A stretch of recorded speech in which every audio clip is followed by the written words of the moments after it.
Hello everyone, welcome back to my channel. Hope you all are doing very well. आज का video है बहुत important, तो इसे पूरा देखिए, चैनल को सब्सक्राइब करिए, वीडियो को लाइक शेयर करना मत भूलिए।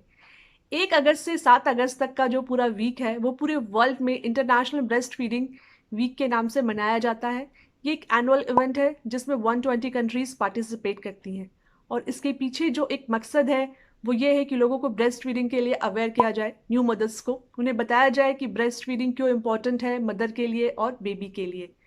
इस साल का जो इंटरनेशनल ब्रेस्ट फीडिंग वीक का थीम है वो है protect breast feeding a shared responsibility. तो मैंने भी सोचा कि मैं अपनी रिस्पॉन्सिबिलिटी को पूरा करूं, क्योंकि मैं एक मदर हूं और मैंने अपने दोनों बच्चों को 6 मंथ तक ब्रेस्ट फीडिंग पर ही रखा। तो चलिए शुरू करते हैं। सबसे पहले ब्रेस्ट फीडिंग क्यों ज़रूरी है, क्यों इम्पॉर्टेंट है बेबी के लिए, इससे बेबी को क्या क्या फ़ायदे होते हैं उस बच्चे को जो 6 महीने तक सिर्फ माँ के दूध पर रहता है। सबसे पहले तो बच्चे में एलर्जीज बहुत कम होती हैं, उसे बहुत सी दूसरी बीमारियों से वो दूर रहता है, उसमें ओबेसिटी की प्रॉब्लम नहीं होती है। ना सिर्फ जब वो बच्चा रहता है बल्कि उसके आगे के टाइम पे भी देखा गया है कि जो बच्चा ब्रेस्ट फीडिंग पर रहता है उसमें ओबेसिटी की जो प्रॉब्लम है वो कम देखी गई है। इसके अलावा बच्चे में बहुत तरह के इन्फेक्शंस हैं वो बहुत ही कम होते हैं, स्पेशली ईयर इन्फेक्शन। जो बच्चा माँ का दूध पीता है उससे ईयर इन्फेक्शन नहीं होता है, क्योंकि बच्चों में ईयर इन्फेक्शन की बहुत ज़्यादा प्रॉब्लम होती है जब बच्चे छोटे रहते हैं, बेबीज़ रहते हैं, इन्फेंट रहते हैं। तीसरी एक बहुत ही इम्पॉर्टेंट जो एक बहुत इम्पॉर्टेंट चीज़ है वो ये कि जो बच्चा माँ का दूध पीता है उसमें डायबिटीज़ की प्रॉब्लम आगे चलकर बहुत कम देखी गई है, कैंसर की प्रॉब्लम बहुत ही कम देखी गई है। माँ का दूध स्पेशली बच्चे के लिए डिज़ाइन है, तो ये बच्चे के लिए बहुत ही एक डाइजेस्टेबल होता है। इसकी वजह से उसमें जो बच्चा माँ का दूध पीता है उसमें stomach infection, diarrhoea, loose motion, ये सब वाली प्रॉब्लम्स बहुत ही कम देखी गई है। क्योंकि अगर वो माँ का दूध नहीं पिएगा तो कोई फॉर्मूला या कोई और चीज़ जब हम बच्चे को देते हैं तो मे बी वो उसके लिए उतनी डाइजेस्टेबल नहीं होती है, तो इस वजह से उन बच्चों में ये सब प्रॉब्लम्स ज़्यादा देखी जाती हैं। WHO और यूनिसेफ भी कहता है कि 6 महीने तक बच्चे को सिर्फ और सिर्फ माँ के दूध पर रखना चाहिए, और उसके बाद 6 महीने के बाद 1 साल तक माँ के दूध के साथ साथ हम दूसरा ठोस आहार भी दे सकते हैं जो कि घरों में नॉर्मली खाया जाता है और जो न्यूट्रिशनल रहता है। उसके अलावा अगर पॉसिबल है तो 2 साल तक बच्चे को माँ का दूध देना चाहिए। माँ का दूध देने से बच्चे को और क्या फ़ायदा रहता है? जो बच्चा माँ के दूध पर रहता है उसका वेट बहुत ही हेल्दी रहता है, मतलब वो मोटा भी नहीं रहता और वो अंडर वेट भी नहीं रहता, एक बहुत ही हेल्दी वेट मेंटेन करके रहता है, स्पेशली जब 6 महीने तक का अगर हम टाइम देखें उस time period. Breast fed babies का आईक्यू बहुत ही अच्छा रहता है, ये बहुत सी रिसर्च में देखा गया है।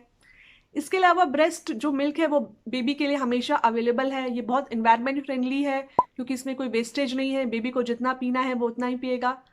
एक्स्ट्रा कुछ जो मिल्क है जैसे फार्मूला में जो वेस्ट होता है वैसे कोई वेस्टेज नहीं होता, तो ये बहुत ही इन्वायरमेंट फ्रेंडली है।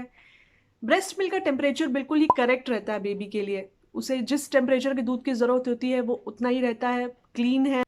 ब्रेस्ट मिल्क का कॉम्पोजिशन हमेशा चेंज होता रहता है बेबी की नीड के हिसाब से, वो मॉर्निंग टू नाइट तो चेंज होता है, उसके अलावा एज के हिसाब से बेबी 1 मंथ 2 मंथ जैसे जैसे ग्रो करता है तो उसे जिस न्यूट्रिशन की ज़रूरत होती है वो उससे सिर्फ ब्रेस्ट मिल्क से मिल सकता है 6 मंथ तक, क्योंकि वो उसके अकॉर्डिंग ही चेंज होता रहता है। साथ ही साथ वॉल्यूम में भी चेंज होता रहता है मिल्क के, और ये डिपेंड करता है कि मदर बेबी को कितना फ्रीक्वेंटली फीड कराती है, क्योंकि ये टोटली डिपेंड है डिमांड एंड सप्लाई के प्रोसीजर पर। जितना ज़्यादा मदर फीड कराएगी मिल्क प्रोडक्शन भी उतना ज़्यादा ही होगा और बेबी को कभी भी मिल्क की कमी नहीं होगी। ये सारे फ़ायदे थे बेबी को ब्रेस्ट फीड कराने से, जो बेबी को फ़ायदे होते हैं। इसके अलावा ब्रेस्ट फीड कराने वाली मदर को भी बहुत से फ़ायदे होते हैं, तो आइए जानते हैं उसके बारे में।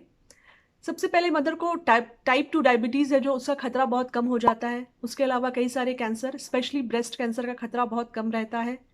जो मदर कॉन्टिन्यूसली 6 मंथ तक ब्रेस्ट फीड कराती है वो ईजिली अपना वेट लूज़ कर सकती है, प्रेगनेंसी के पहले वाले वेट पर वो ईजिली पहुंच सकती हैं। उसके अलावा बेबी और मदर दोनों का बॉन्ड बहुत ही मजबूत होता है ब्रेस्ट फीडिंग कराने से। तो ये सारे फ़ायदे थे जो कि एक बेबी और माँ को ब्रेस्ट फीड कराने से होते हैं, और ये कितने ज़्यादा और कितने इम्पॉर्टेंट हैं ये आपने देखा। तो ब्रेस्ट फीड कराना कितना ज़्यादा ज़रूरी है। अब कुछ इजी टिप्स हैं ब्रेस्ट फीडिंग कराने वाली मदर्स के लिए। एक 24 आवर्स के पूरे डे पीरियड में मदर को कम से कम 8 to 12 टाइम्स, 8 से 12 बार अपने बेबी को ब्रेस्ट फीड कराना चाहिए, और ये जैसे जैसे उसकी एज बढ़ती है तो उसके हिसाब से जो टाइम है, कितने टाइम तक ब्रेस्ट फीड कराना है, कितनी बार कराना है, ये बदलता रहता है। उसके अलावा जब तक बच्चा अच्छे से ब्रेस्ट फीड के लिए बिल्कुल तैयार ना हो जाए, अच्छे से ब्रेस्ट फीड करने ना लग जाए, तब तक प्लीज़ उसे बॉटल या पेसिफायर नहीं देना चाहिए, क्योंकि इससे हो सकता है कि वो ब्रेस्ट फीडिंग के लिए ईजिली तैयार ना हो। इसके अलावा 6 मंथ तक ओनली एंड ओनली बच्चे को ब्रेस्ट फीड पर ही रखना चाहिए, अगर पॉसिबल है तो। इस वीडियो में मैंने बताया आपको कि ब्रेस्ट फीडिंग से क्या क्या फ़ायदे हैं मदर और बेबी को। इसके अलावा भी मैं ब्रेस्ट फीडिंग पर, इस पूरी सीरीज़ पर मैं 3-4 वीडियोज़ और भी बनाने वाली हूँ, तो प्लीज़ आप चैनल पे बने रहिएगा आगे और भी वीडियोज़ देखने के लिए। और इस वीडियो को प्लीज़ जो भी न्यू मदर है उनके साथ ज़रूर शेयर करिए। Thank you so much for watching the video and please subscribe the channel. Bye bye.